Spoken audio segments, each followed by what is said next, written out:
आ जाओ स्टार्ट करते हैं with the nervous system.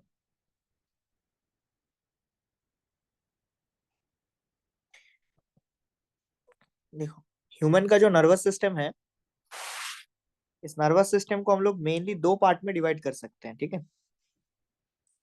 It is mainly divided into two parts. एक होता है सेंट्रल नर्वस सिस्टम,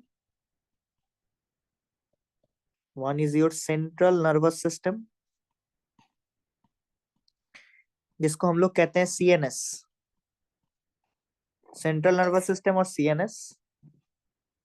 और एक होता है peripheral nervous system, peripheral nervous system which is also called as your PNS। तो एक होता है सेंट्रल नर्वस सिस्टम और एक होता है तुम्हारा पेरिफेरल नर्वस सिस्टम। ये जो सेंट्रल नर्वस सिस्टम होता है, this central nervous system is considered as the major control and the coordination centre in our body, right. It is considered as the major control and coordination centre in our body. ये हम लोगों के body का major control and coordination centre होता है। Central nervous system, it is made up of two parts. Central nervous system it is made up of two parts. एक होता है तुम्हारा brain, one is your brain, और एक होता है तुम्हारा spinal cord. Central nervous system दो पार्ट से बनता है, एक ब्रेन और एक है स्पाइनल कॉर्ड। जो पेरिफेरल नर्वस सिस्टम होता है, पेरिफेरल नर्वस सिस्टम किस चीज से बनता है? It is basically made up of your nerves. It is made up of nerves, right. Now ये जो नर्व्स है, नर्व्स को हम लोग दो कैटेगरी में डिवाइड कर सकते हैं। If the nerves are originating from your brain, तो such kind of nerves are called as cranial nerves. और अगर स्पाइनल कॉर्ड से ओरिजिनेट कर रहा है तो उसको स्पाइनल नर्व बोलेंगे। How many number of cranial nerves do you have? We have actually 12 pair of cranial nerves. And total कितने स्पाइनल नर्व है हम लोगों का? 31 पेयर। याद रखना एक पॉइंट यहाँ से, और एक याद रखना यहाँ से कि हम लोगों के बॉडी में जितने स्पाइनल नर्व्स है, all spinal nerves are mixed. All spinal nerves are mixed. सारे स्पाइनल नर्व्स बाय नेचर क्या होता है ना, तुम्हारा मिक्स नर्व होता है। All spinal nerves are your mix nerves. Okay, तो क्रेनियल नर्व होता है 12 पेयर, स्पाइनल नर्व होता है 31 पेयर। जितने भी स्पाइनल नर्व है हम लोगों के बॉडी में, सारे कैसे हैं? मिक्स्ड है। मिक्स्ड है मतलब सेंसरी भी है और उसके साथ साथ मोटर भी है।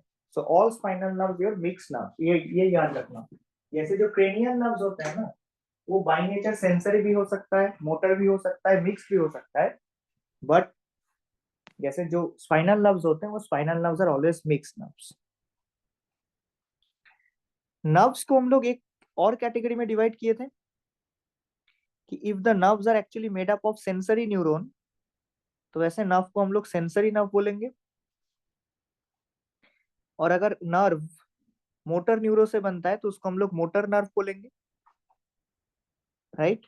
मोटर नर्व बोलेंगे। और अगर नर्व्स सेंसरी और मोटर दोनों चीज, सेंसरी एंड मोटर दोनों न्यूरॉन से बना है, तो उसको हम लोग बोलेंगे मिक्स नर्व्स। क्या बोलेंगे? Mix nerve. तो जो पेरिफेरल नर्वस सिस्टम होता है ना, ये पेरिफेरल नर्वस सिस्टम को हम लोग फार्दर दो कैटेगरी में डिवाइड कर सकते हैं। क्या क्या होता है? एक होता है तुम्हारा somatic nervous system, one is your somatic nervous system. That somatic nervous system हम लोगों के बॉडी में जितने सारे वॉलेंटरी एक्शंस होते हैं, it regulates all voluntary actions in our body.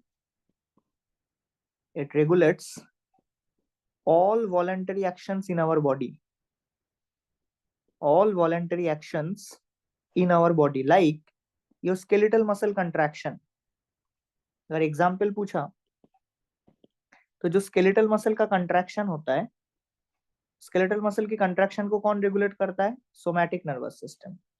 Somatic nervous system कौन सा नर्वस सिस्टम का पार्ट होता है? पेरिफेरल नर्वस सिस्टम का, पीएनएस का। और एक होता है तुम्हारा autonomic nervous system, another is known as your autonomic nervous system. ये जो ऑटोनॉमिक नर्वस सिस्टम होता है ये रेगुलेट करता है involuntary actions in our body. It regulates the involuntary actions in our body.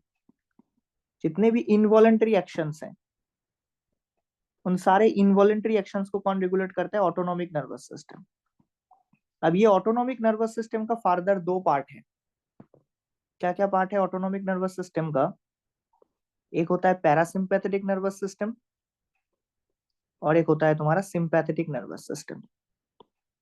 One is your parasympathetic nervous system, another one is your sympathetic nervous system.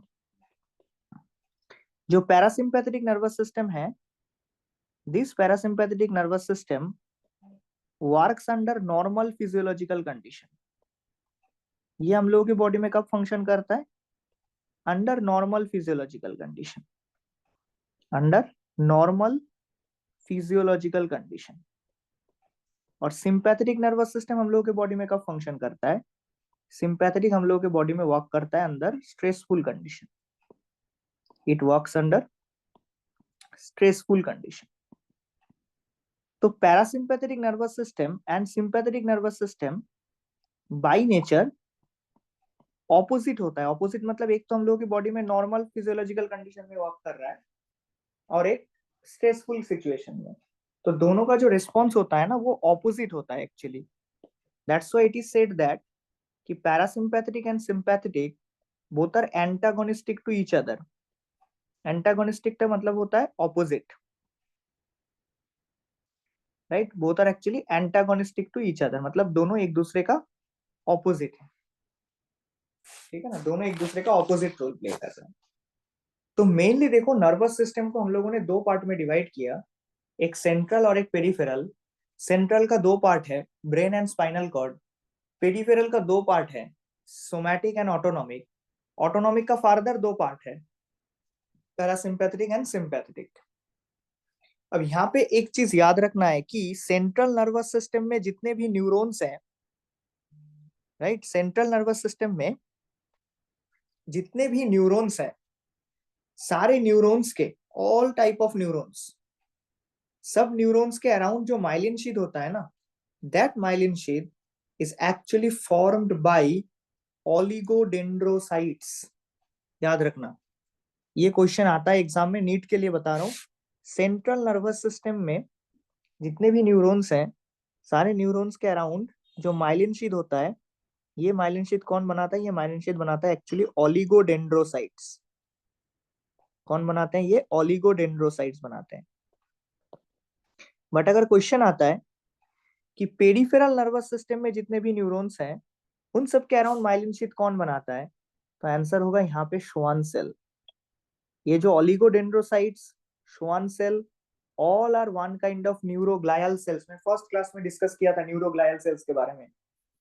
Oligodendrocyte actually myelin sheath का formation करते हैं CNS में जितने भी neurons होते हैं उसके around, और पीएनएस में जितने न्यूरॉन्स होते हैं इन सब न्यूरॉन्स के अराउंड माइलिन शीथ कौन बनाता है? श्वान सेल बनाता है।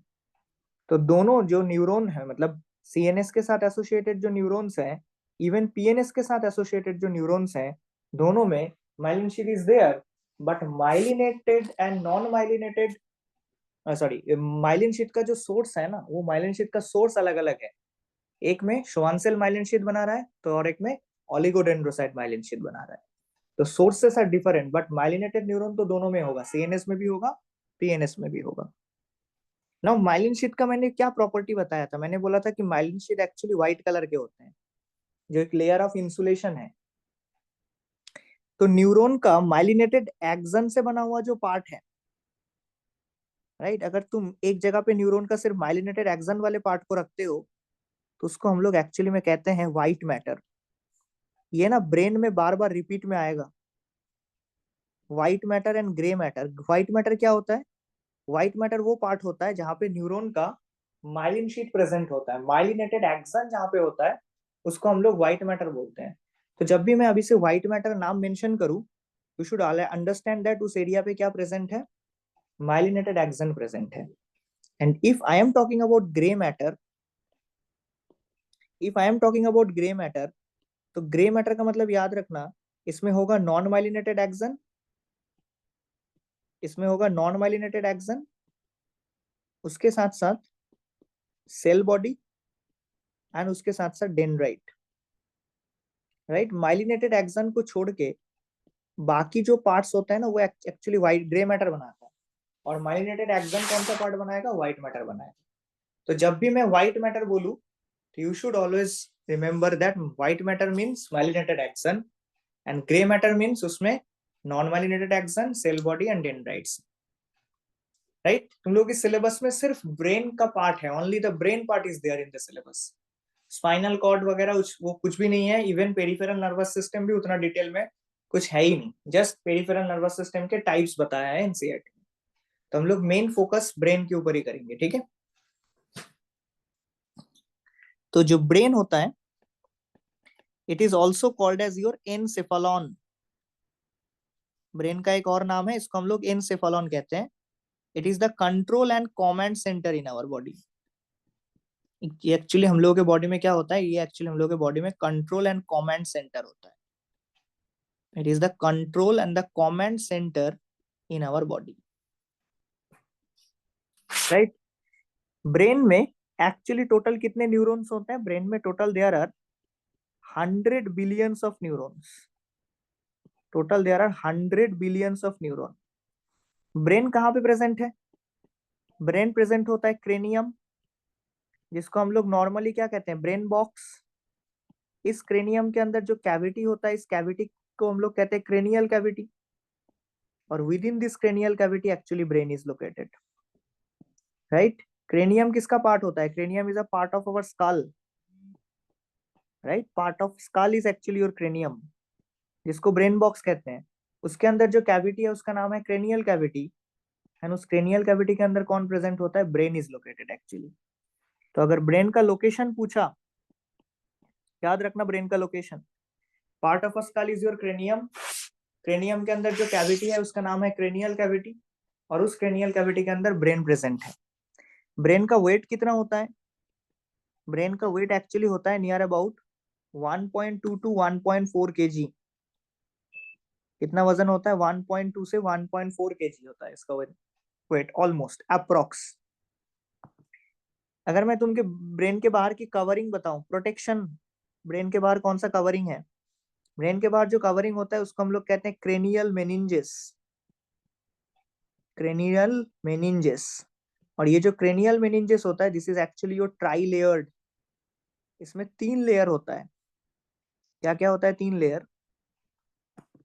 सबसे आउटर मोस्ट लेयर का नाम है ड्यूरा मैटर। देन उसके बाद जो लेयर आता है उसको हम लोग कहते हैं एराक्नोइड मैटर। तो एक होता है dura mater, outermost, middle layer is your arachnoid mater, and जो सबसे इनर मोस्ट लेयर होता है उसको हम लोग कहते हैं पाया मैटर। ठीक है ना? तो dura mater is the outermost and it is the thicker one, सबसे थिक होता है। Arachnoid mater is the middle layer, vascular होता है ये, मतलब लार्ज ब्लड सप्लाई रहता है इसमें। पाया मैटर सबसे इनर मोस्ट होता है, इनर मोस्ट होता है, डेलिकेट होता है, सॉफ्ट होता है ये, delicate, soft, and it is also highly vascularized, means it is also richly supplied with your blood vessels. Right, arachnoid mater and pia mater के बीच में जो गैप है, the space between arachnoid and pia mater is known as subarachnoid space. It is known as subarachnoid space. और dura mater and arachnoid mater के बीच में जो स्पेस है, that is known as your subdural space. इस space को हम लोग क्या बोलेंगे? सबड्यूरल स्पेस बोलते हैं इसको। ठीक है ना? तो ये चीज याद रखना कि सबसे बाहर देखो, let's say this is the cranium. ठीक है, डायग्राम को थोड़ा सा फोकस करना। ये सपोज तुम्हारा क्रेनियम है, सबसे बाहर this is the outermost one, that is cranium. ठीक है, ये तुम्हारा क्रेनियम है सपोज, ये क्रेनियम है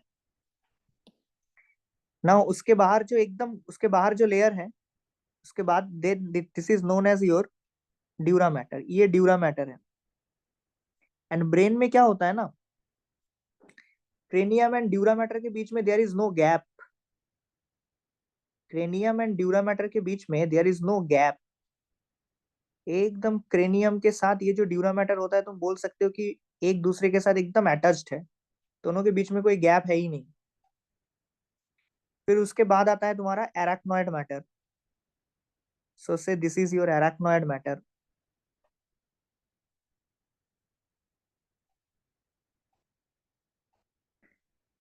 इस तरीके से ये एराक्नोइड मैटर है। This is arachnoid mater. And फिर उसके बाद जो नेक्स्ट लेयर आता है that is the pia mater. That is the pia matter.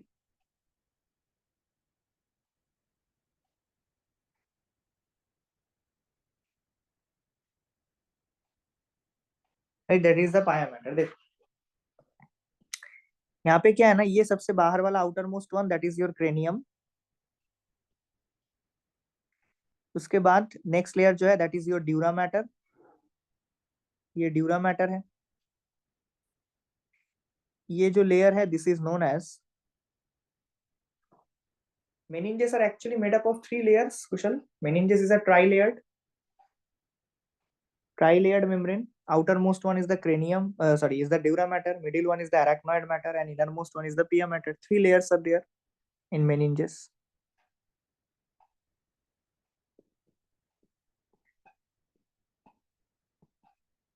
Right. Middle one is your arachnoid matter.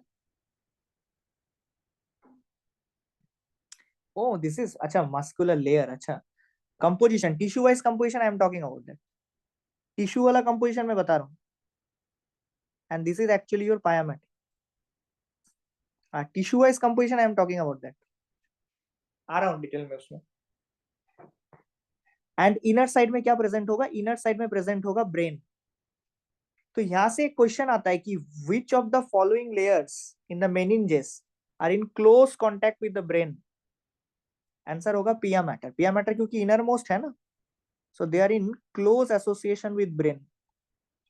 इसको याद रखना, they are in close association with brain. ये एक्चुअली ब्रेन के साथ क्लोज कॉन्टैक्ट में है. अब देखो ये एराक्नोइड मैटर के आगे ना ऐसा फिंगर लाइक प्रोजेक्शंस है, दिख रहा है यहाँ पे. These are the finger like projections. ये फिंगर लाइक प्रोजेक्शंस को हम लोग कहते हैं arachnoidal villi. This is known as arachnoidal villi. ये भी एराक्नोइडल विलाई है. ये एराक्नोइड मैटर के आगे ये जो फिंगर लाइक प्रोजेक्शंस है उसको एराक्नोइडल विलाई कहते हैं. ये एराक्नोइडल विलाई एक्चुअली किसके अंदर प्रेजेंट होता है? यहाँ पे ना ऐसे blood filled cavities are there. Dura mater में ये जो ब्लड फील्ड इस तरीके से कैविटीज होते हैं. And this blood filled cavities are actually called as your sinuses. इसको साइनस कहते हैं. तो वो यहाँ से क्या करता है ना, एक्चुअली ब्लड, न्यूट्रिएंट वगैरह, ऑक्सीजन वगैरह ये सब कुछ कलेक्ट करता है. तो ये dura mater and arachnoid mater के बीच में जो ये स्पेस है, this space is known as your subdural space. इसको कहते हैं subdural space. And arachnoid and pia mater के बीच में ये वाला जो स्पेस है this is known as your subarachnoid space. और ये जो सब एराक्नोइड स्पेस है, दिस सब एराक्नोइड space is filled up with a fluid that is known as CSF, जिसको हम लोग कहते हैं सेरिब्रोस्पाइनल फ्लूइड.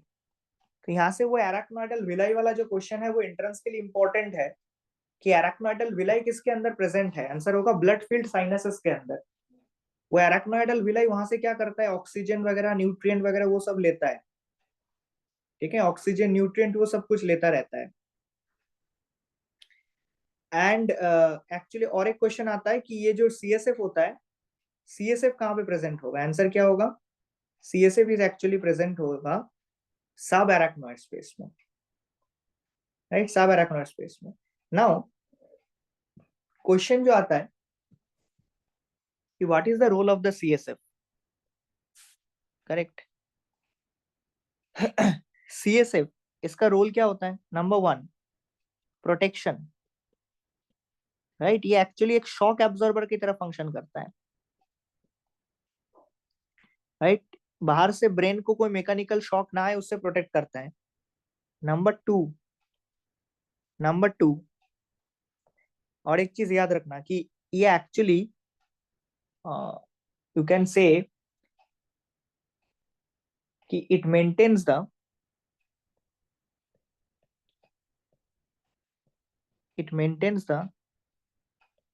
हाँ, फ्रिक्शन तो ऑफ कोर्स, फ्रिक्शन तो एक फंक्शन होगा ही, शॉक एब्जॉर्बर है। एंड ये एक्चुअली तुम बोल सकते हो कि देखो ब्रेन का जो वेट 1.2 टू 1.4 केजी का वेट है ना ब्रेन का, मैंने यहाँ पे लिखा, देखो ब्रेन का वेट कितना होता है, approx 1.2 to 1.4 kg. So this is quite a heavy structure. तो ये 1.2 टू 1.4 केजी का स्ट्रक्चर होने के बाद भी we still can't feel the weight of the brain, right. हम लोग जो ब्रेन का वेट को फील नहीं कर पा रहे हैं ना, that is due to your CSF. तो ये जो एक्चुअली टेंडेंसी है, राइट, ये जो ब्रेन का वेट फील ना होने देना, that is maintained by your CSF. अगर सीएसएफ नहीं होता ना, तो फिर ये जो एक क्वाइट सा एक हेवी सा स्ट्रक्चर है, 1.2 to 1.4 kg is quite a heavy structure. तो इसका वेट हम लोगों को फील होता, तो इसका वेट हम लोग इसीलिए फील नहीं कर सकते because of the presence of this CSF. Okay, तो यू कैन से कि it maintains the that floating tendency, and that floating tendency you can call it as floating tendency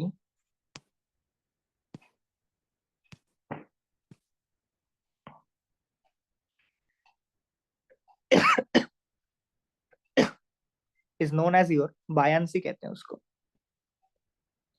it maintains the actually buoyancy, so we can't feel the weight of the brain,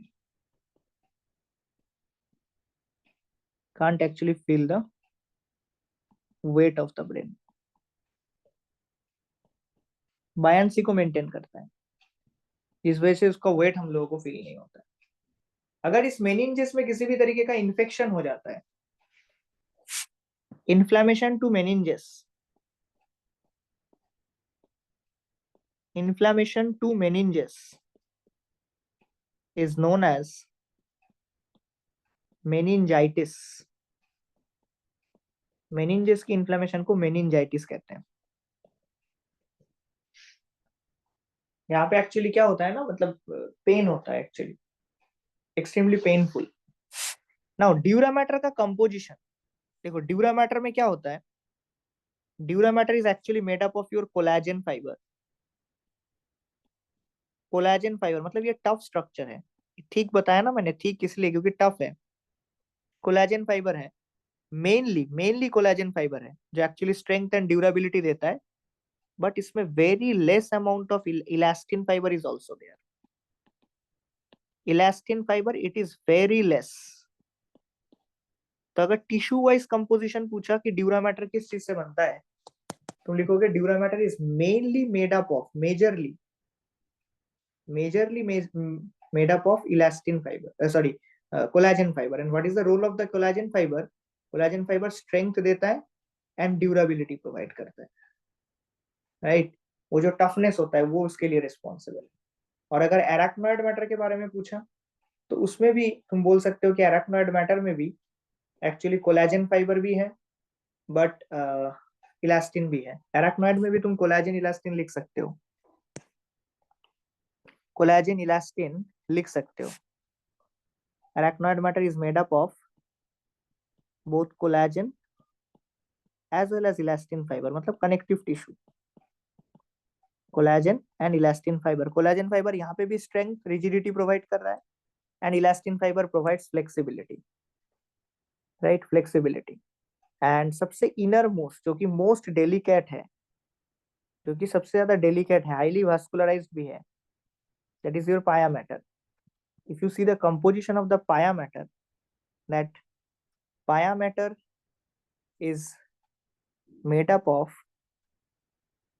same composition, मतलब इसमें भी तुम लिख सकते हो collagen fibre भी है, collagen fibre भी है, और उसके साथ साथ यहाँ पे एक और तरीके का फाइबर देखने को मिलता है, that is known as your reticular fibre.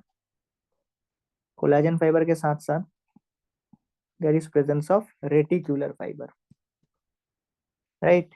उसके साथ साथ यहाँ पे एक तरीके का एपिथेलियल सेल भी होता है पाया मैटर में, जिसको हम लोग कहते हैं मीजोथेलियल सेल, मीजोथेलियल सेल्स। यहाँ पे मीजोथेलियल सेल्स का भी प्रेजेंस देखने को मिलेगा। This is one kind of flat epithelium. तो कोलेजन, रेटिकुलर और उसके साथ साथ mesothelial cells are also present.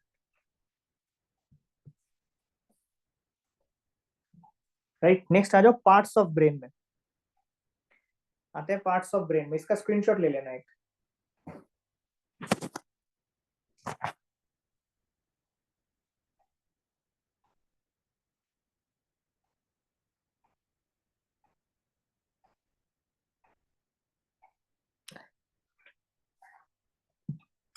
Screenshot ले लेना इसका।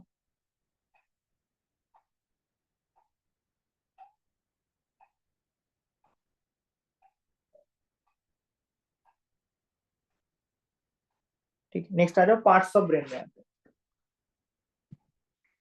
This is crucial, actually meninges का जो रिकवरी प्रोसेस है, this is a very complex process. उसमें जो ये कनेक्टिव टिश्यू होता है ना, connective tissue time to time repair करता है, रीजेनरेट कर सकता है। राइट, मतलब ये कितना फास्ट रिकवर होगा वो डिपेंड करता है कि कितना बड़ा सर्जरी था, क्या सर्जरी हुआ था एक्चुअली, कौन से जगह पे डॉक्टर ने इंसिशन लगाया। ठीक है, इवन जो पेशेंट का सर्जरी हुआ है उस पेशेंट का overall health, surgical techniques, all this factors are actually यहाँ पे कंट्रीब्यूट करते हैं। कॉम्प्लेक्स फेनोमेना है। टिश्यू धीरे धीरे रीग्रो करता है, रीजनरेट होता है, रिपेयर हो जाता है एंड धीरे धीरे मेनिंजेस भी रिकवर कर जाता है, बट वो कॉम्प्लेक्स फेनोमेना है, टाइम टेकिंग प्रोसेस है।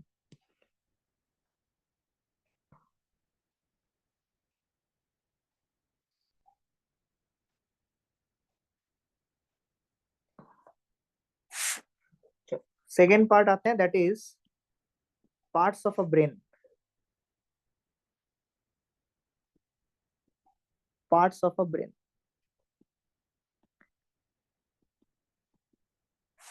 देखो brain is made up of three parts. First is forebrain, second is your midbrain, and the last one is your hindbrain.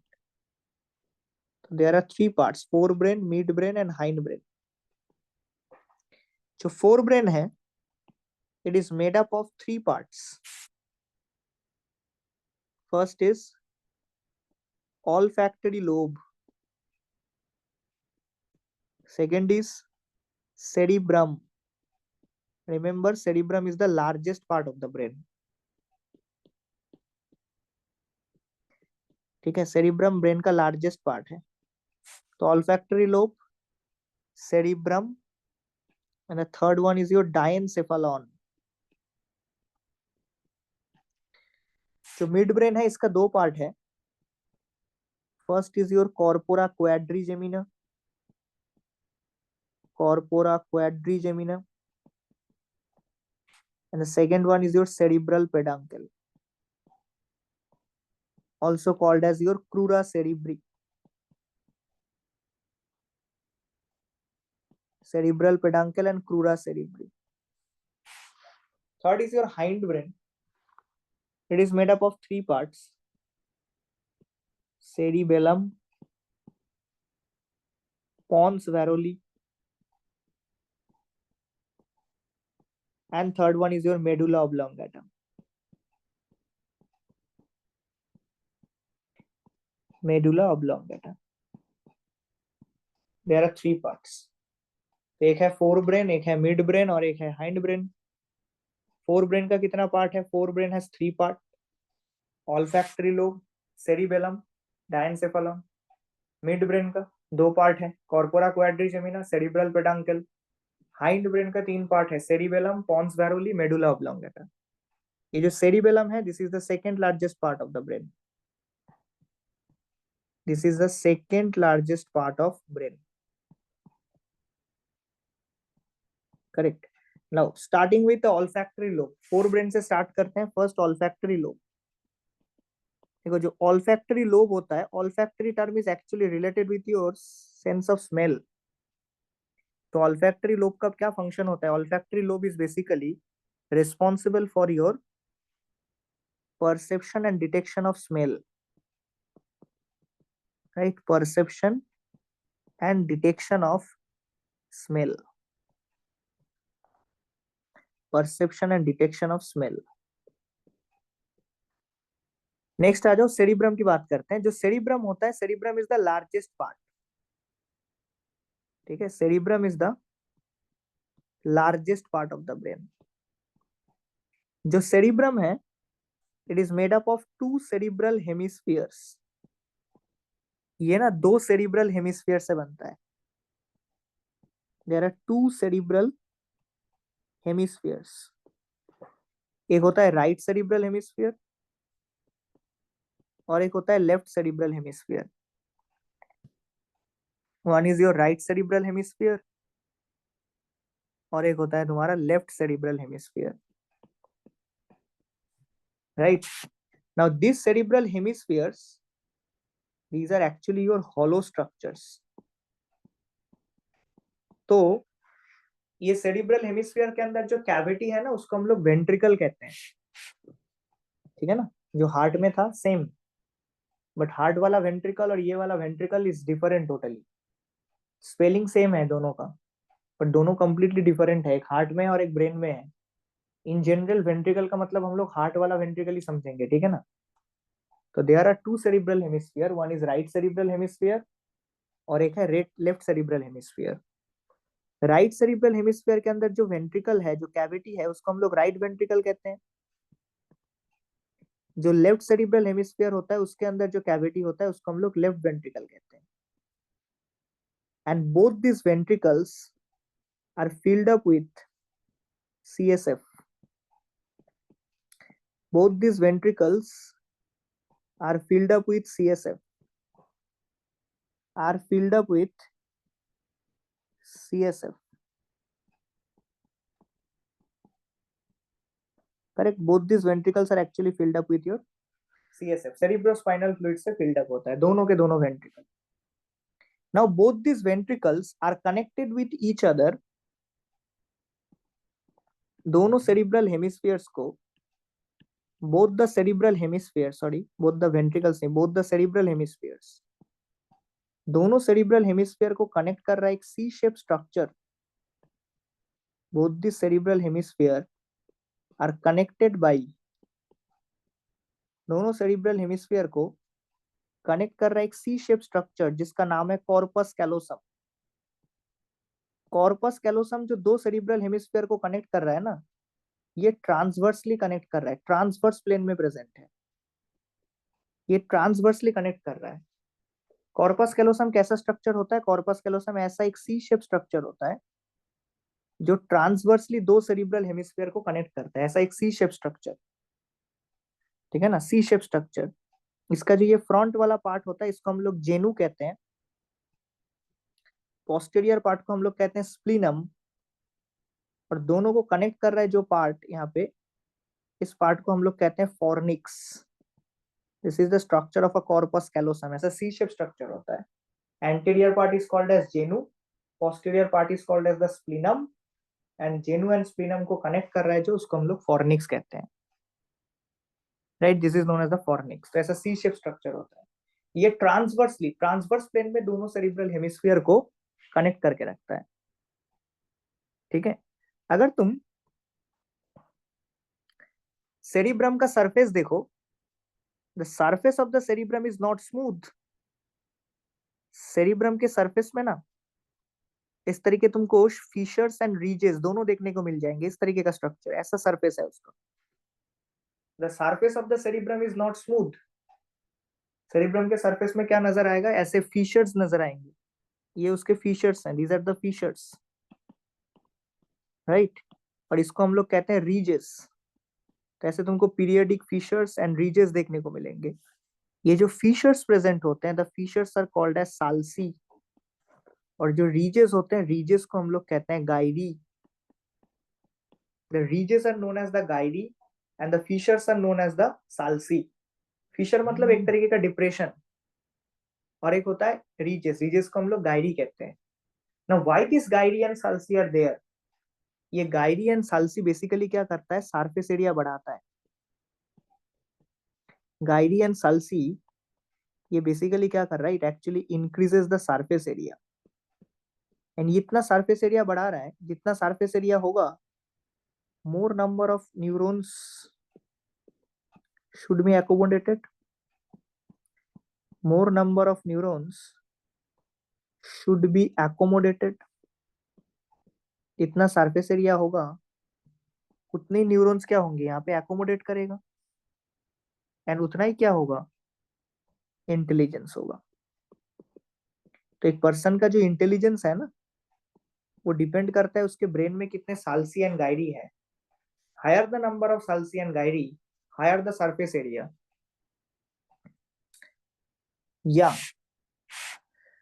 Sujita देखो, genu is a part of your corpus callosum. ये जो C shape structure है, this C shape structure is of corpus callosum, जो transverse plane में दोनों cerebral hemisphere को connect करता है। मैं इसके बाद डायग्राम ड्रॉ करके दिखाने वाला हूँ कि किस तरीके से सेरिब्रल ये कॉर्पस कैलोसम होता है। ये कॉर्पस कैलोसम का एक पार्ट है genu. Anterior part of the corpus callosum is called as the genu. Posterior part को हम लोग स्प्लीनम कहते हैं। And fornix genu and splenium को कनेक्ट करके रखता है, यहाँ पे होता है मिडिल पार्ट, इसको हम लोग फॉर्निक्स कहते हैं, राइट। मैं जो बोल रहा था कि जो सरफेस है सेरिब्रम का वो स्मूथ नहीं है, उसमें इस तरीके के कन्वल्शंस भी तुमको नजर आएंगे एंड रीजेस भी। तो फिशर्स को हम लोग एक्चुअली कहते हैं साल्सी, रीजेस को हम लोग कहते हैं गायरी। ठीक है ना, गायरी एंड साल्सी जितना ज्यादा होगा सरफेस एरिया उतना ज्यादा होगा, एंड उतनी ज्यादा नंबर पे न्यूरॉन्स को अंदर एकोमोडेट कर सकता है। As a result of that intelligence भी उतना ही ज्यादा नजर आएगा पर्सन का। ठीक है ना। तो अगर तुम सेरिब्रम को देखते हो तो कुछ इस तरीके का स्ट्रक्चर है। देखो मैं ये जस्ट एक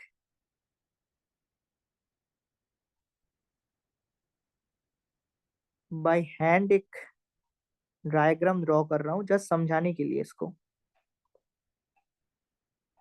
ठीक है, कि सरफेस कैसा होता है सेरिब्रम का। ये एग्जैक्ट इंटरप्रिटेशन तो नहीं है, बट कुछ इस तरीके का सरफेस होता है।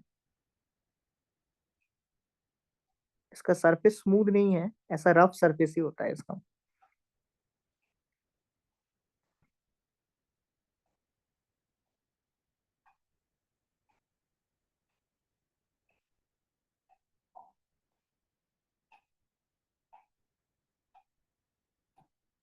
Right, this is the rough surface cerebrum only. इस तरीके का देखो, ऐसा सरफेस होता है।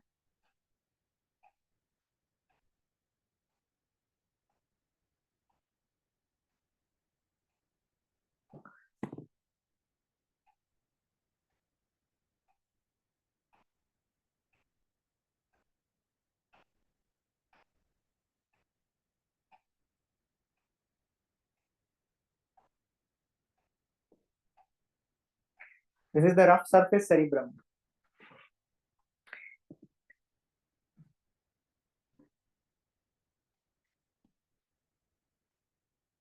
तो देखो, this is the longitudinal plane, right.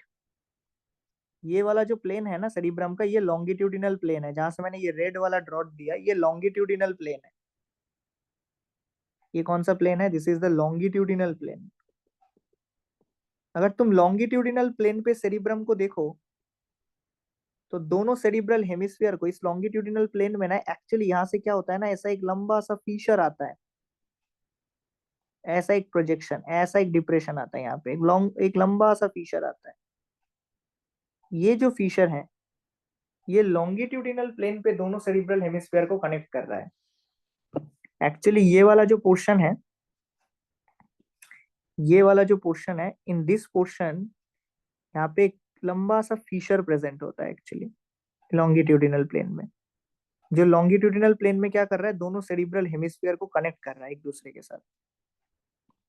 So both the cerebral hemispheres, they are connected with each other in a longitudinal plane via, किसके थ्रू कनेक्टेड होता है, वो एक्चुअली कनेक्टेड होता है तुम्हारा लॉन्गिट्यूडिनल फीचर के थ्रू, राइट। वो लॉन्गिट्यूडिनल फीचर के थ्रू कनेक्टेड होता है, देखो यहाँ पे। इस तरीके से यहाँ पे ऐसे लॉन्गिट्यूडिनल फीचर्स होते हैं, जो लॉन्गिट्यूडिनल फीचर दो सेरिब्रल हेमिस्फीयर को कनेक्ट करते हैं।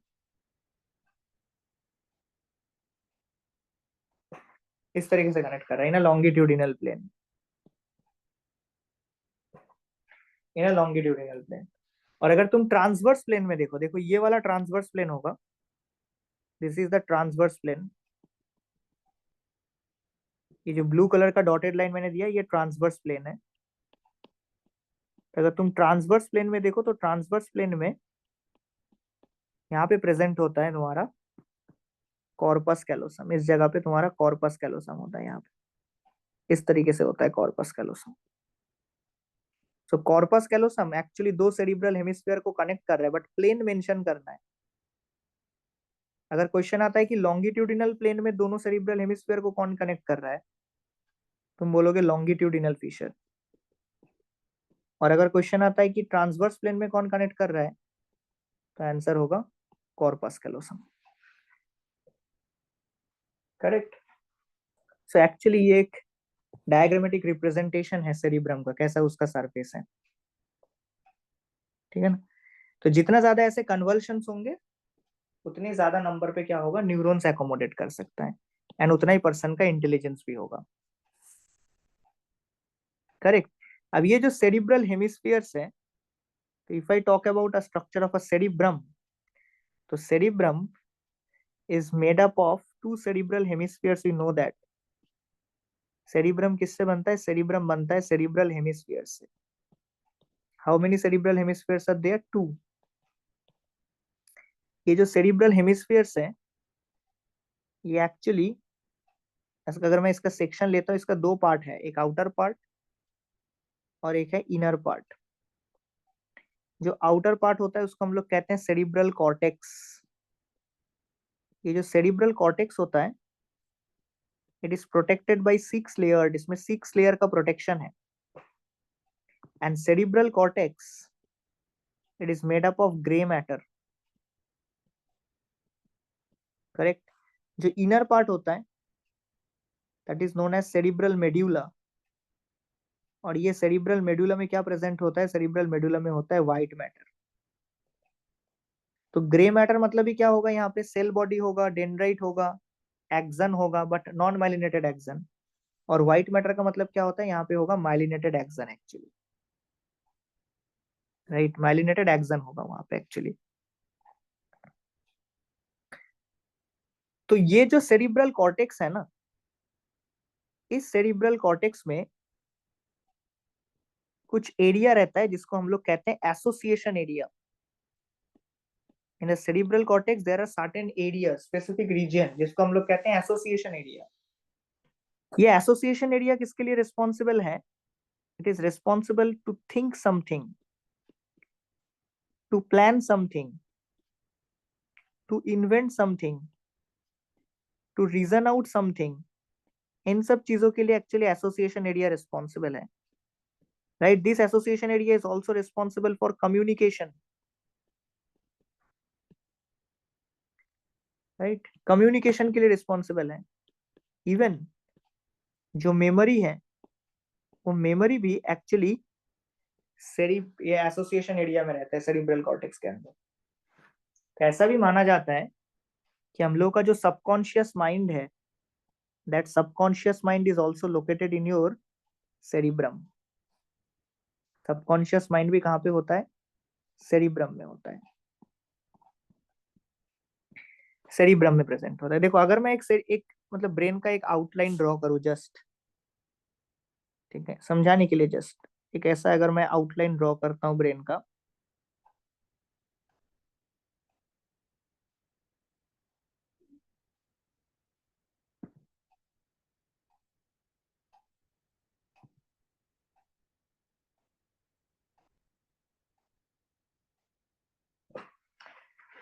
right, देखो ये वाला जो पार्ट है, this is actually your cerebrum. ये जो पूरा एंटायर स्ट्रक्चर है, ये पूरा तुम्हारा सेरिब्रम है। This is the entire structure is your cerebrum.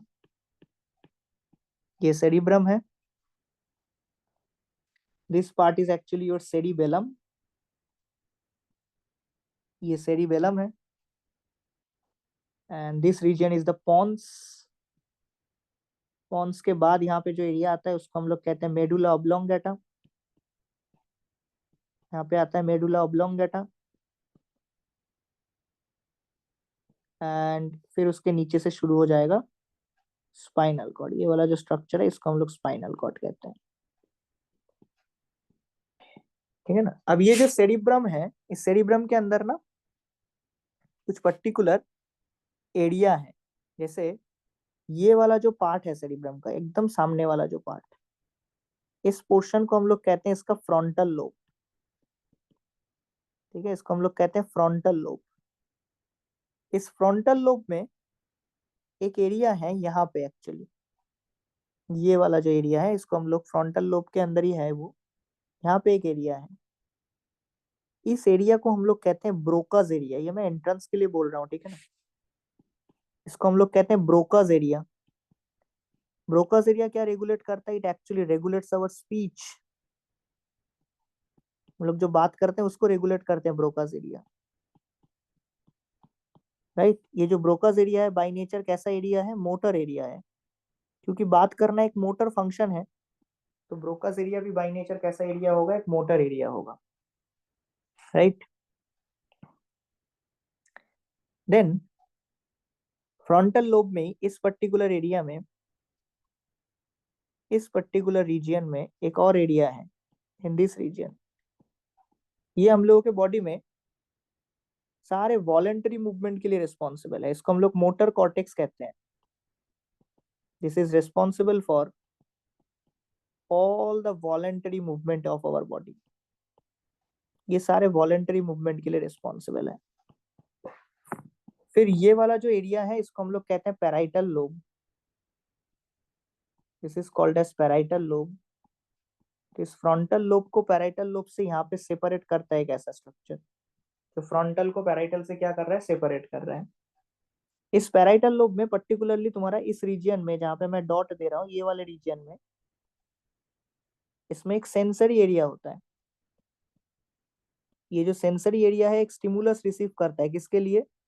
जैसे कि टच, पेन, प्रेशर, इन सब चीजों के लिए। वॉलेंटरी से जीता, voluntary, it regulates the voluntary movement. इसका फुल फॉर्म है voluntary, right. Voluntary movement, motor area है, मूवमेंट कंट्रोल कर रहा है। देन यहाँ पे आता है तुम्हारा ये वाला जो लोब है, इसको हम लोग ऑसिपिटल लोब कहते हैं। जो एकदम सर के पीछे वाला एरिया है इसको ऑसिपिटल लोब कहते हैं। लोकोमोशन मूवमेंट में तो पढ़ाया था इसको स्केलेटल सिस्टम में। तो ये फार्दर देखो पैराइटल को ऑसिपिटल से सेपरेट कर रहा है यहाँ पे एक स्ट्रक्चर। इस ऑसिपिटल लोब में इस पर्टिकुलर रीजन में एक एरिया रहता है, इन दिस रीजन। ये वाला जो एरिया रहता है ऑसिपिटल लोब के अंदर, इसको हम लोग कहते हैं visual cortex. This is known as your visual cortex. We all know that कि हम लोग का जो आई है ना, हम लोग के आई से क्या निकलता है? एक नर्व निकलता है जिसका नाम है ऑप्टिक नर्व। ये जो ऑप्टिक नर्व है ये एक्चुअली आई से इंपल्स को कैरी करके ब्रेन के पास लेके आता है। कहाँ पे आता है? ऑसिपिटल लोब में। विजुअल कॉर्टेक्स किसके लिए रिस्पॉन्सिबल है? विजन के लिए।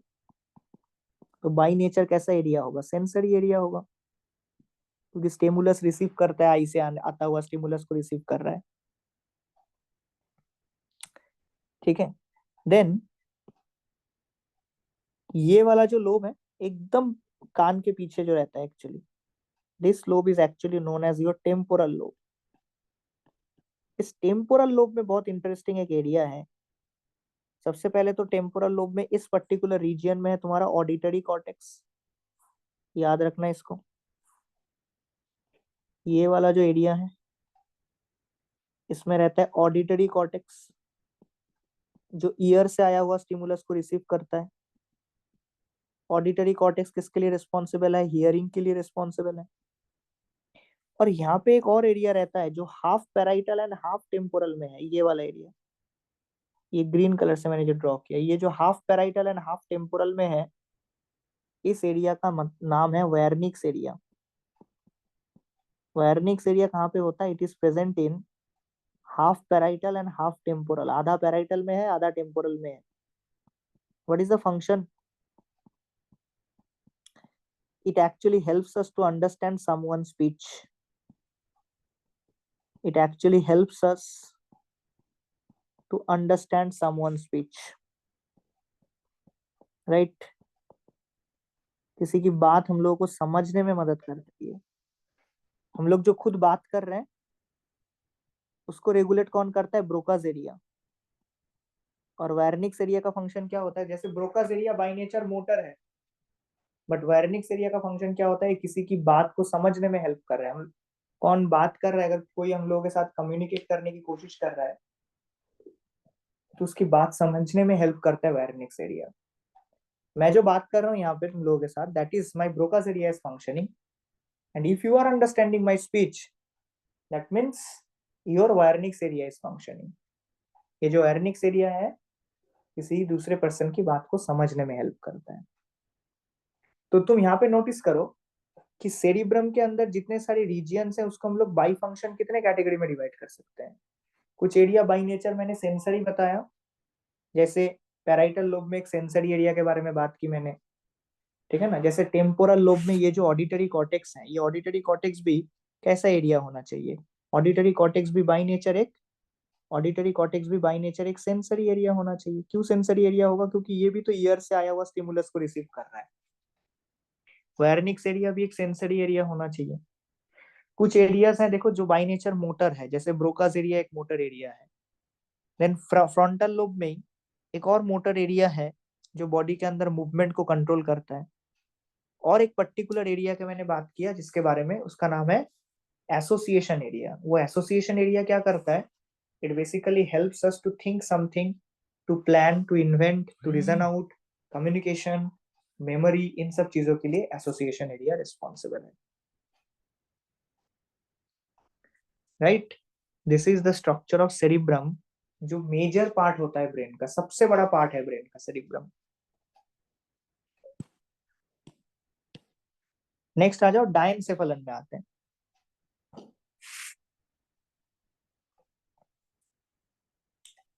Olfactory lobe done, cerebrum done.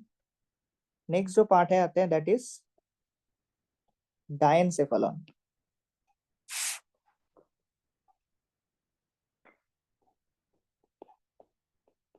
देखो जो डायनसेफलन है ये एक्चुअली ये भी एक हॉलो स्ट्रक्चर है। अगर ये हॉलो स्ट्रक्चर है मतलब इसके अंदर भी कैविटी प्रेजेंट होगा। इसके अंदर जो कैविटी प्रेजेंट होता है उस कैविटी का नाम है थर्ड वेंट्रिकल। उसका नाम है third ventricle. You can also called it as diocoel. Temporal lobe का कोई पर्टिकुलर फंक्शन नहीं है सृजिता। टेम्पोरल लोब में प्रेजेंट होता है ऑडिटरी कॉर्टेक्स, उसका पर्टिकुलर फंक्शन तुम बोल सकते हो।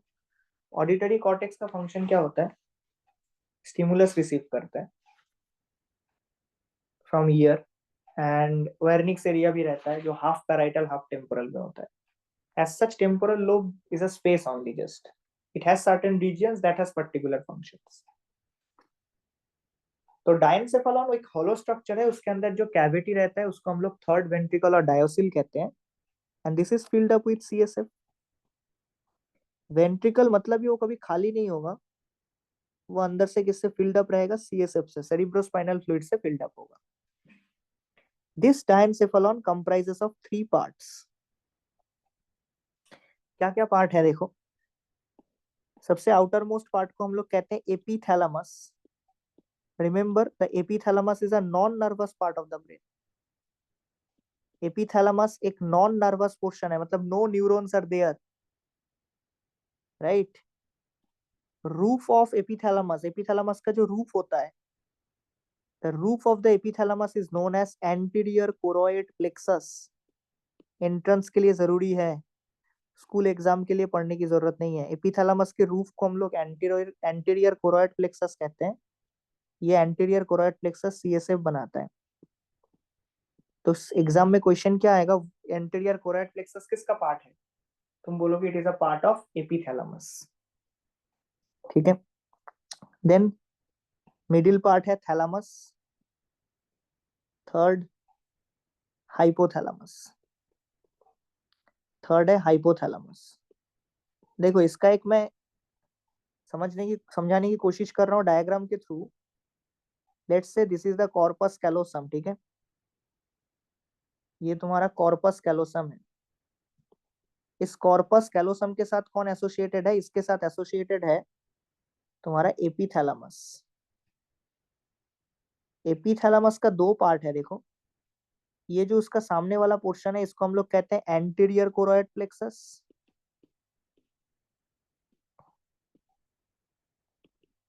This is known as anterior choroid plexus. और ये जो इसका पोस्टीरियर पार्ट होता है इसको हम लोग कहते हैं मैमिलरी बॉडीज।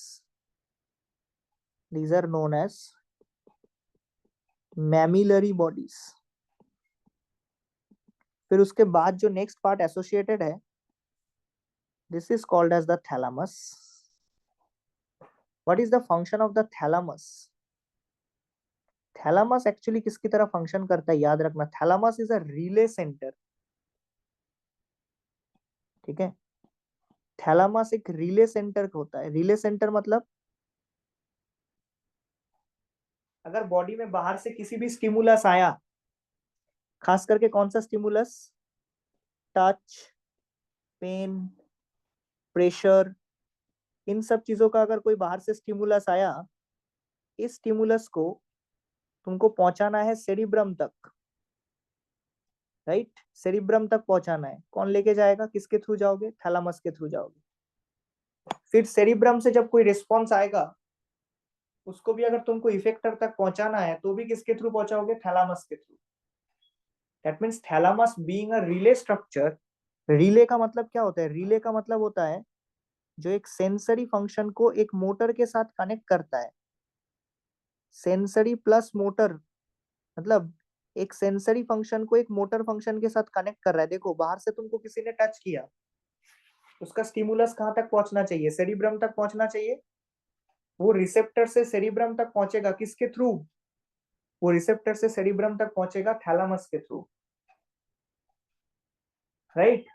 देन अगेन तुम्हारा जो सेरिब्रम है उसके अगेंस्ट पे एक रिस्पॉन्स जनरेट करेगा, वो भी इफेक्टर तक जाएगा, किसके थ्रू जाएगा, वो इफेक्टर तक जाएगा थ्रू थैलामस। तो थैलामस बीच में एक ब्रिज तुम बोल सकते हो, जिसके एक साइड से सेंसरी वाला फंक्शन चल रहा है, दूसरे साइड से तुम बोल सकते हो कि मोटर वाला फंक्शन चल रहा है। क्योंकि ये एक सेंसरी को एक मोटर के साथ कनेक्ट कर रहा है, that's why will called it as a relay centre. Relay, इसका काम है रिले करना। फिर इस थैलामस के साथ कौन कनेक्टेड होता है? थैलामस के साथ कनेक्टेड होता है हाइपोथैलामस, ठीक है ना। This is the structure of your hypothalamus. ये देखो ये वाला जो पार्ट है ना ये तुम्हारा हाइपोथैलामस है, ठीक है। This is the hypothalamus. ये हाइपोथैलामस, उसके साथ देखो ये नीचे फार्दर कौन कनेक्टेड है, यहाँ पे पिट्यूटरी कनेक्टेड है। This is the pituitary gland. Hypothalamus को पिट्यूटरी के साथ कनेक्ट कर रहा है ये जो stalk like structure, this is known as infundibulum, ठीक है ना। देखो पिट्यूटरी ग्लैंड जो है इसको हम लोग मास्टर ग्लैंड कहते हैं। Why it is called as the master gland? क्योंकि हम लोग के बॉडी में जितने एंडोक्राइन ग्लैंड्स है ना सबकी फंक्शन को पिट्यूटरी कंट्रोल करता है। बट पिट्यूटरी के फंक्शंस को फर्दर कौन कंट्रोल करता है? Hypothalamus. That's why it is called as the supreme commander of endocrine system. Supreme commander of endocrine system, right. ये फार्दर पिट्यूटरी को कंट्रोल करता है, या तुम इसको master of the master gland भी बोल सकते हो। तो जो तुम्हारा हाइपोथैलेमस है ना, ये हाइपोथैलेमस एक ऐसा पार्ट है जो नर्वस सिस्टम को एंडोक्राइन सिस्टम के साथ कनेक्ट करता है। तो this is actually a part that connects nervous system with endocrine system. Nervous system को किसके साथ कनेक्ट किया है? एंडोक्राइन सिस्टम के साथ कनेक्ट किया है ये, नर्वस सिस्टम को एंडोक्राइन सिस्टम के साथ। हाइपोथैलेमस का एक बहुत ही इंपॉर्टेंट फंक्शन है, इसको हम लोग कहते हैं thermostat. This is known as the thermostat of our body. Why it is called as the thermostat? Because इसका फंक्शन होता है बॉडी टेम्परेचर रेगुलेशन। हम लोग का जो बॉडी टेम्परेचर रेगुलेशन है वो कौन करता है? हाइपोथैलेमस, इसलिए उसको थर्मोस्टेट बोलेंगे। नेक्स्ट फंक्शन, ये जो हाइपोथैलेमस है ये कंट्रोल करता है हम लोग का सेक्सुअल डिजायर, ठीक है ना, सेक्सुअल डिजायर कंट्रोल करता है। इसके अंदर थर्स्ट सेंटर भी प्रेजेंट है, thirst centre is located here. इसके अंदर हंगर सेंटर भी है, भूख लगता है किसकी वजह से? हाइपोथैलेमस है इसकी वजह से, हाइपोथैलेमस की वजह से पता चलता है हम लोगों को कि भूख लगा है। Hunger centre is also located here. Even hypothalamus के अंदर एक और सेंटर होता है जिसको हम लोग कहते हैं सैटाइटी सेंटर। सैटाइटी का मतलब होता है जो एक सेटिस्फेक्शन मिलता है कोई काम करने के बाद, वो सैटाइटी सेंटर एक्चुअली हाइपोथैलेमस में लोकेटेड है, राइट। इसके अलावा हाइपोथैलेमस बीपी भी कंट्रोल करता है, ब्लड प्रेशर भी रेगुलेट करता है हम लोग का। It regulates our blood pressure also, blood pressure भी रेगुलेट करता है हाइपोथैलेमस। तो hypothalamus plays a very very very important role in our brain. पूरे एंटायर बॉडी में हाइपोथैलेमस का रोल है, करेक्ट। नेक्स्ट आ जाओ, मिड ब्रेन। नेक्स्ट पार्ट है मिड ब्रेन का। देखो मिड ब्रेन का दो पार्ट बताया था, one is your corpora quadrigemina, one is your corpora quadrigemina. देखो मिड ब्रेन एक ऐसा पार्ट है ना जो कि सेरिब्रम से कंप्लीटली कवर्ड होता है। तो mid brain somehow is not visible, दिखाई भी नहीं देता है,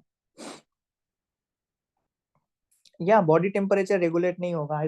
हाइपोथैलेमस खराब हो जाता है तो इट विल टर्न फेटल, सीधा पर्सन का डेथ भी हो सकता है हाइपोथैलेमस डैमेज होने से। क्योंकि सबसे पहले तो हार्मोन सिक्रेशन बंद हो जाएगा, क्योंकि पूरा पिट्यूटरी को हाइपोथैलेमस कंट्रोल करता है। तो अगर हाइपोथैलेमस ही नहीं है तो पिट्यूटरी नहीं काम कर सकता है, तो इट विल टर्न फेटल अगर हाइपोथैलेमस डैमेज हो जाता है तो।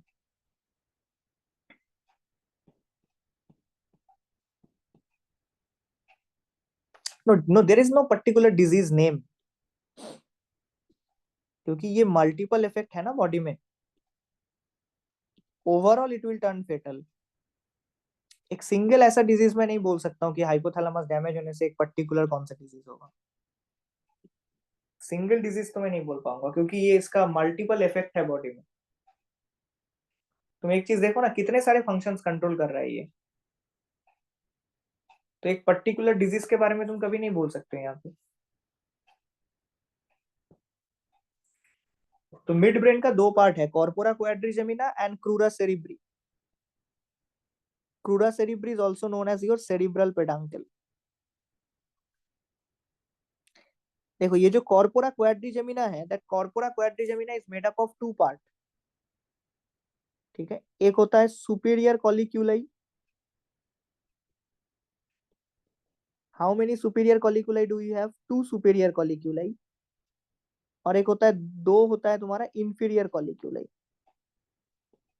सो दो सुपीरियर कॉलिक्यूलाई, दो इंफीरियर कॉलिक्यूलाई, दो एक साथ मिला के उसको कॉर्पोरा क्वाड्रिजेमिना कहते हैं, ठीक है ना। लेट्स से कि this two are your superior colliculi, ये जो दो है ये तुम्हारा इंफीरियर कॉलिक्यूलाई है। This two are your superior colliculi, ये जो दो है नीचे ये इंफीरियर कॉलिक्यूलाई है,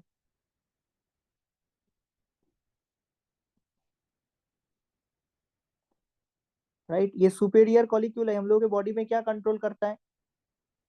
ये कंट्रोल करता है विजुअल रिफ्लेक्स। विजुअल रिफ्लेक्स मतलब तुम चल रहे हो, पीछे से तुमको कोई बुलाया, ठीक है, या फिर जब हम लोग आगे चलते रहते हैं साइड में कुछ चीजें हम लोगों को दिखा, हम लोग का जो नेक का मूवमेंट होता है ना, the movement of the neck to see something, हम लोग जो इधर उधर देखते रहते हैं वो एक्चुअली नेक की मूवमेंट जो हो रहा है उसको रेगुलेट करता है सुपीरियर कॉलिक्यूलाई। कोई चीज देखने के लिए नेक का movement is regulated by superior कॉलिक्यूलाई।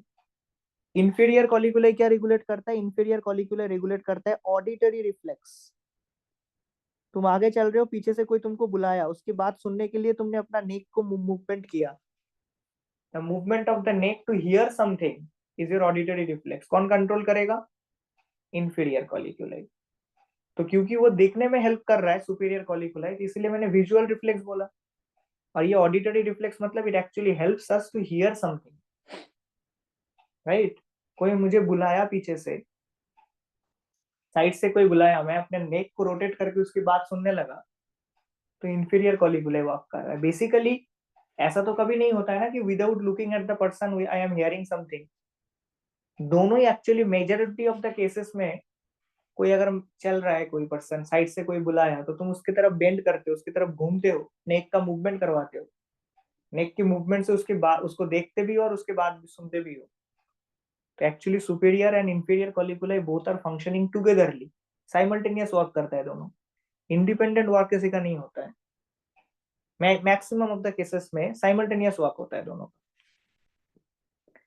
तो ये जो सुपीरियर कॉलिक्यूलाई है ना, इसके ऊपर हम लोग का जो ऑप्टिक नर्व है that is coming from the eye, ये ऐसे ना एक शेप एक स्ट्रक्चर बनाता है। दिख रहा है यहाँ पे, ये this two are your optic nerves. ये ऑप्टिक नर्व ऐसे सुपीरियर कॉलिक्यूलाई के ऊपर ऐसा एक एक्स शेप स्ट्रक्चर बनाया। This X shape structure is known as your optic chiasma. उसको हम लोग ऑप्टिक कायाज्मा बोलेंगे। What is the function of this crura cerebri और सेरिब्रल पेडांकल? ये जो क्रूरा सेरिब्री और सेरिब्रल पेडांकल है, it connects mid brain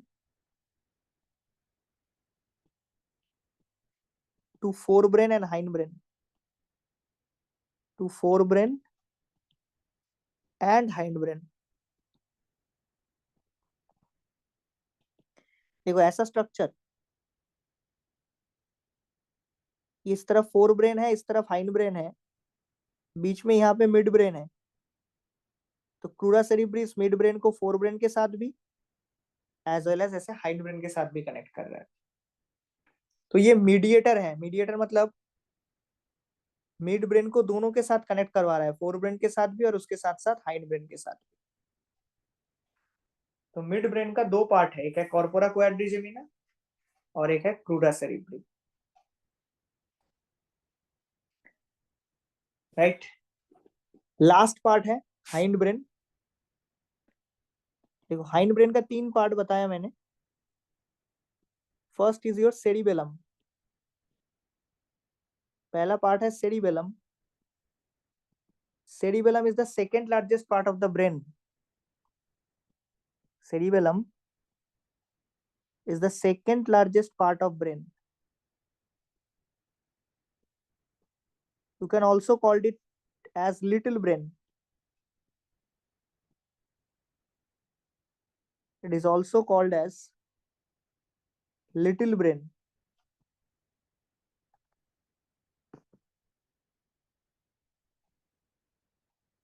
If you see the section of a cerebellum, तो इसका दो पार्ट है, outer part, inner part. The outer part of the cerebellum is called as cerebellar cortex. Cerebellar cortex में कौन सा matter होगा? Of course grey matter. Cortex में हमेशा ग्रे मैटर होता है। The inner part is known as the cerebellar medulla. This cerebellar medulla has white matter inside it. इसमें रहता है व्हाइट मैटर, राइट? सेरिबेलम में हम लोग के बॉडी का सबसे कॉम्प्लेक्स न्यूरॉन प्रेजेंट होता है। Most complex neuron is present here. हम लोग के बॉडी का सबसे कॉम्प्लेक्स न्यूरॉन जो होता है that is called as Purkinje neuron. Remember heart में ना एक फाइबर के बारे में हम लोगों ने पढ़ा था, वो पार्किंजी फाइबर था। वो एक मसल फाइबर होता है, ठीक है ना? और ये पार्किंजी न्यूरॉन है। दोनों को मिक्स मत कर देना, दोनों कंप्लीटली डिफरेंट थिंग है। एक मसल फाइबर है और एक न्यूरॉन है, एक नर्व सेल है, दोनों completely different. Purkinje fiber is located in the heart. Purkinje neuron is located in your cerebellum. ठीक है ना। अगर तुम सेरिबेलम के पार्ट्स देखो तो cerebellum is made up of 3 parts. It is made up of 2 cerebellar hemispheres. But ये जो सेरिबेलर हेमिस्फीयर होता है ना, ये एक्चुअली सॉलिड स्ट्रक्चर है. क्योंकि ये सॉलिड स्ट्रक्चर है, that means it has no ventricle.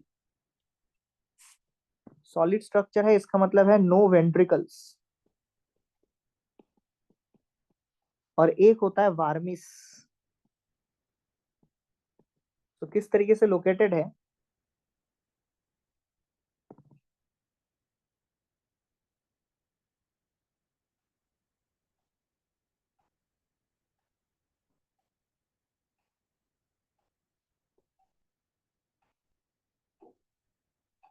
देखो इस तरीके का स्ट्रक्चर होता है. So these two are your cerebellar hemispheres.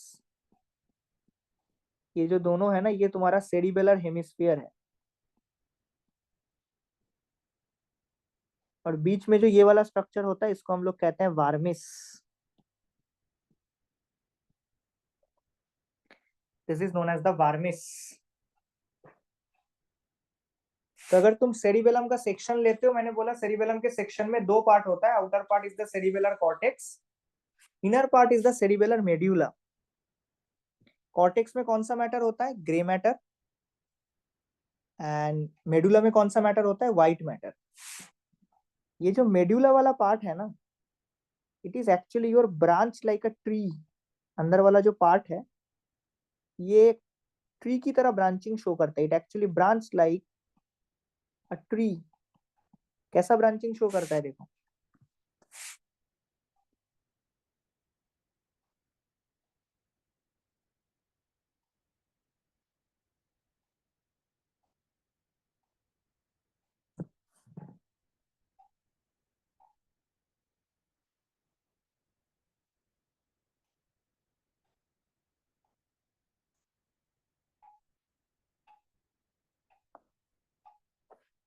इस तरीके का ब्रांचिंग होता है. ये एक्चुअली सेरिबेलर कॉर्टेक्स है. This is your cerebellar cortex, जहाँ पे ग्रे मैटर है. ये अंदर वाला पार्ट दिख रहा है, ये सेरिबेलर मेड्यूला है, जहाँ पे व्हाइट मैटर है. ये जो सेरिबेलर मेड्यूला, जो कि व्हाइट इन कलर है, जो कि ट्री लाइक ब्रांचिंग शो कर रहा है. It shows a tree like branching. जो यहाँ पे ट्री लाइक ब्रांचिंग शो कर रहा है, इस ट्री लाइक ब्रांचिंग का एक नाम है, इसको हम लोग कहते हैं arbor vitae. This tree like branching is actually known as your arbor vitae. उसको हम लोग आर्बोर वाइटे कहते हैं.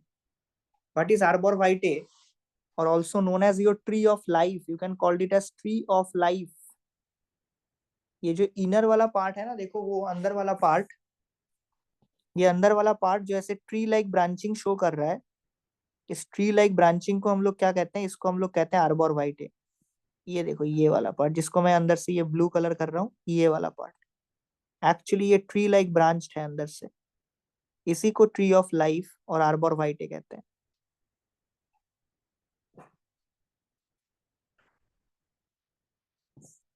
अगर क्वेश्चन आता है कि what is the function of the cerebellum, cerebellum actually maintain करता है बॉडी पोस्चर.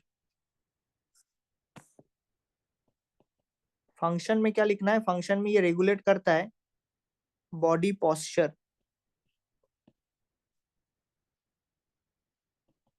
ठीक है, बॉडी पोस्चर, इक्विलिब्रियम, ये सब कुछ रेगुलेट करता है ये.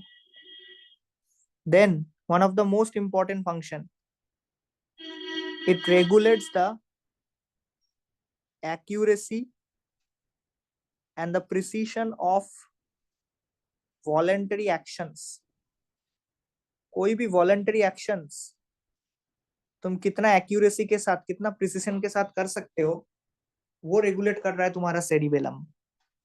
इवन ये कुछ इनवॉलेंटरी एक्शंस को भी कंट्रोल करता है, लाइक लर्निंग, राइट. तो इसीलिए कहते हैं कि जो अल्कोहल कंजम्पशन होता है ना, वो अल्कोहल कंजम्पशन हम लोग के बॉडी में मेनली सेरिबेलम को इफेक्ट करता है, बिकॉज बिकॉज अल्कोहल कंजम्पशन से बॉडी पोस्चर खराब हो जाता है। तो अल्कोहलिक पर्सन जो क्लम्सली चलते हैं, क्योंकि उसका जो बॉडी पोस्चर है वो खराब हो जाता है, क्योंकि अल्कोहल सीधा जाके अटैक करता है सेरिबेलम को। तो alcohol drinking affects cerebellum, affects cerebellum, right, cerebellum को अफेक्ट करता है। नेक्स्ट पार्ट जो है that is your pons. Next part में आते हैं दैट इज पॉन्स।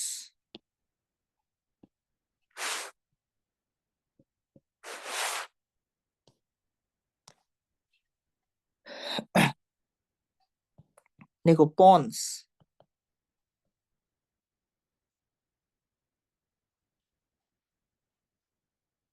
पॉन्स का फंक्शन होता है, देखो अगर तुम पॉन्स का सेक्शन लेते हो ना, ये भी तो हाइंड ब्रेन का ही पार्ट है, इसका भी अगर तुम सेक्शन लेते हो, इसका भी दो पार्ट आएगा, आउटर पार्ट जिसको कॉर्टेक्स कहते हैं, इनर पार्ट जिसको मेडुला कहते हैं। बट इसका जो कॉर्टेक्स पार्ट है ना, इसके कॉर्टेक्स पार्ट में व्हाइट मैटर है, उल्टा है इसका। कॉर्टेक्स पार्ट में व्हाइट मैटर है, और जो मेडुला वाला पार्ट है ना, इसमें इसका ग्रे मैटर है, ऑपोजिट है। पॉन्स जो है इसका फंक्शन होता है इम्पल्स को ट्रांसमिट करना from one cerebellar hemisphere to another cerebellar hemisphere. Transmission of impulse from one cerebellar hemisphere, एक सेरिबेलम की हेमिस्फीयर से दूसरे सेरिबेलर की हेमिस्फीयर तक, from one cerebellar hemisphere to another cerebellar hemisphere, to another cerebellar hemisphere. एक cerebellar hemisphere से दूसरे cerebellar hemisphere में इम्पल्स के ट्रांसमिशन में हेल्प कर रही है। और एक चीज, पॉन्स एक सॉलिड स्ट्रक्चर है, ठीक है ना, क्योंकि सॉलिड स्ट्रक्चर है तो नो वेंट्रिकल्स, मतलब नो कैविटीज। और लास्ट पार्ट है तुम्हारा medulla, medulla oblongata. Medulla oblongata में, अच्छा पॉन्स में ये वाला चीज ब्रीदिंग के साथ रिलेटेड है, ठीक है।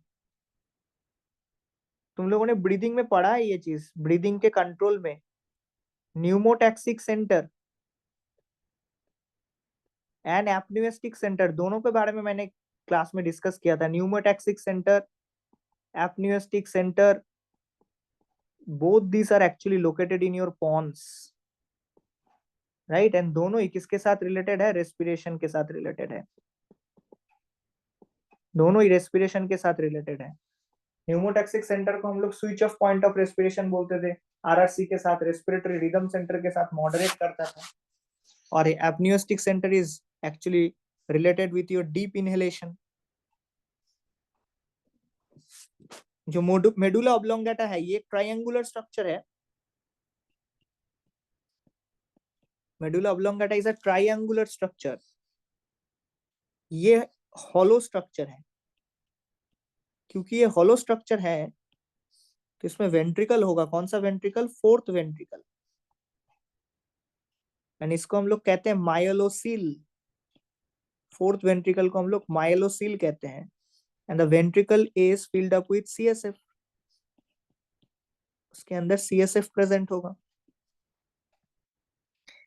अगर हम लोग मेडुला ऑब्लोंगेटा का सेक्शन लेते हैं तो इसके जो आउटर पार्ट है, इसके आउटर पार्ट में भी व्हाइट मैटर होगा, पॉन्स के तरह उल्टा, और इनर पार्ट में भी ग्रे मैटर होगा। नॉर्मली इनर पार्ट में व्हाइट मैटर होना चाहिए, इसके इनर पार्ट में ग्रे मैटर है और आउटर पार्ट में व्हाइट मैटर है, ऑपोजिट है टोटली, ठीक है ना। पॉन्स एंड मेडुला ऑब्लोंगेटा में इस चीज को याद रखना है, ठीक है। ट्रायंगुलर स्ट्रक्चर है, हॉलो स्ट्रक्चर है, फोर्थ वेंट्रिकल इसके अंदर लोकेटेड है। मेडुला ऑब्लोंगेटा का जो रूफ होता है, the roof of the medulla oblongata, इसका नाम है posterior choroid plexus. Anterior choroid plexus diencephalon में डिस्कस किया था, याद है?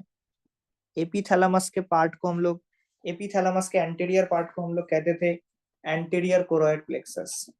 मेडुला ऑब्लोंगेटा का जो रूफ होता है उसको पोस्टीरियर कोरोइड प्लेक्सस कहते हैं। एंड ये भी क्या फॉर्मेशन करता है? It also forms roof, sorry, it also forms CSF. जब भी ये कोरोइड प्लेक्सस वाला टर्म आएगा ना, इसका मतलब ये क्या प्रोड्यूस करेगा? सीएसएफ प्रोड्यूस करेगा। What is the role of medulla oblongata? It regulates all the involuntary action. It regulates all the involuntary actions. हम लोगों के बॉडी में जितने भी इनवॉलंटरी एक्शंस हैं, सारे इनवॉलंटरी एक्शंस को कंट्रोल करते हैं ये। लाइक इसके अंदर ब्रीदिंग सेंटर है, ठीक है ना? कौन सा ब्रीदिंग सेंटर है इसके अंदर? आरआरसी, इसको हम लोग रेस्पिरेटरी रिदम सेंटर कहते हैं। इसमें cardiac centre is also located. Cardiac centre क्या रेगुलेट करता है इसके अंदर? कार्डियक सेंटर रेगुलेट करता है इसके अंदर heart beat, heart beat regulate करता है। देन ये हम लोग के बॉडी के अंदर सलाइवेशन, ये हम लोग के बॉडी के अंदर स्वेलिंग, सॉरी स्वेलिंग बोल रहा हूँ, स्वालोइंग, ये हम लोग के बॉडी के अंदर पेरिस्टॉल्सिस, राइट? जितने भी इनवॉलंटरी एक्शंस हैं। Then vomiting, vomiting, vomiting centre भी इसके अंदर लोकेटेड है। It also controlling our micturition, मतलब यूरिनेशन, ये डिफिकेशन, ठीक है? इवन इसके अंदर वेसोमोटर सेंटर भी है। वेसोमोटर का मतलब होता है ब्लड वेसल का कंस्ट्रिक्शन, ब्लड वेसल का रिलैक्सेशन, ये सब भी कंट्रोल करता है ये।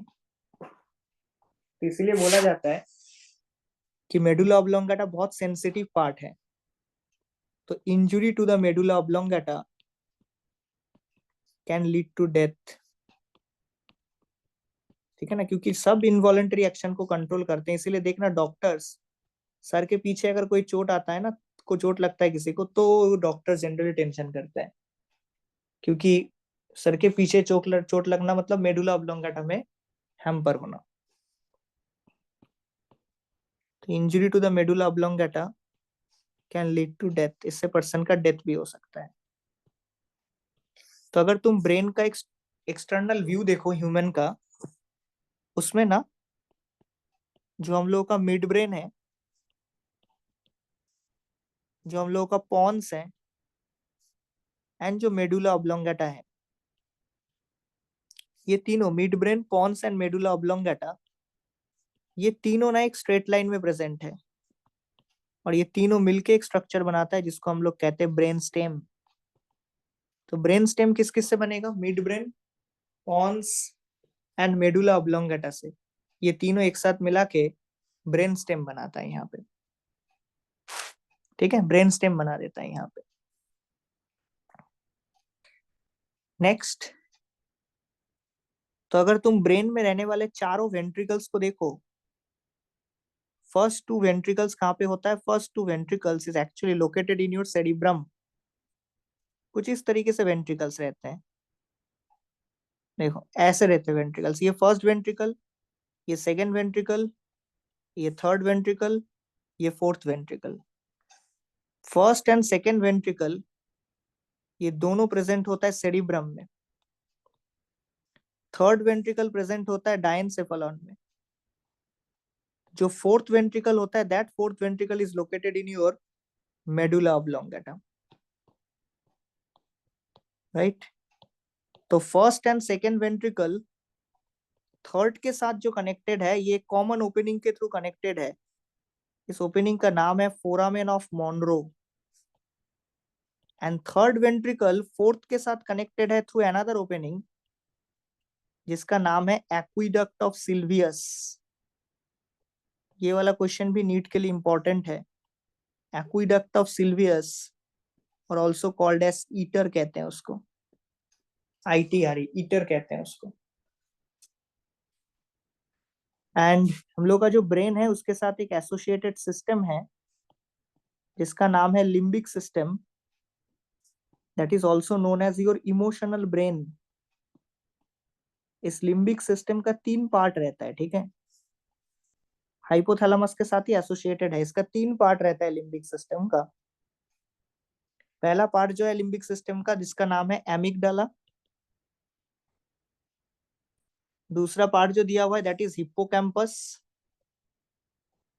एंड थर्ड एक और पार्ट है जिसका नाम है न्यूक्लियस एक्युम्बेंस। नाउ न्यूक्लियस एक्युम्बेंस के बारे में तुम लोगों के सिलेबस में नहीं दिया हुआ है। मेनली हम लोग एमिगडाला एंड हिप्पोकैम्पस के बारे में पढ़ेंगे। एमिगडाला क्या होता है? Amygdala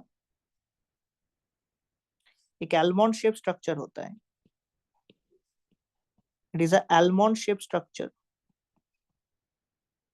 right. ये एक एलमंड शेप स्ट्रक्चर होता है और एमिगडाला एक सॉलिड स्ट्रक्चर भी है। It is a solid structure also. Amygdala हम लोगों के बॉडी में किस किस चीजों को कंट्रोल करता है? It controls our anger, fear, ठीक है ना। एंगर, फियर, एग्रेशन, इन सब चीजों को कंट्रोल करता है एमिगडाला।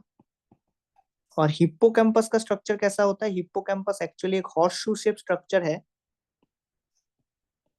हॉर्सशू शेप स्ट्रक्चर होता है और हिप्पोकैम्पस का फंक्शन होता है शॉर्ट टर्म मेमोरी को लॉन्ग टर्म मेमोरी में कन्वर्ट कर देना, राइट। शॉर्ट टर्म मेमोरी को लॉन्ग टर्म मेमोरी में कन्वर्ट कर देना। तो इसीलिए लिम्बिक सिस्टम, इसको इमोशनल ब्रेन कहते हैं। 3 ही पार्ट है इसका, एमिगडाला, हिप्पोकैम्पस, न्यूक्लियस एक्युम्बेंस। बुक में न्यूक्लियस एक्युम्बेंस मेंशन भी नहीं है, बुक में सिर्फ एमिगडाला एंड हिप्पोकैम्पस है। Amygdala anger, fear, rage, aggression, इन सब चीजों को कंट्रोल करता है। और हिप्पोकैम्पस जो होता है शॉर्ट टर्म मेमोरी को लॉन्ग टर्म मेमोरी में कन्वर्ट कर देता है। डन, नर्वस सिस्टम कंप्लीट, ठीक है। Friday class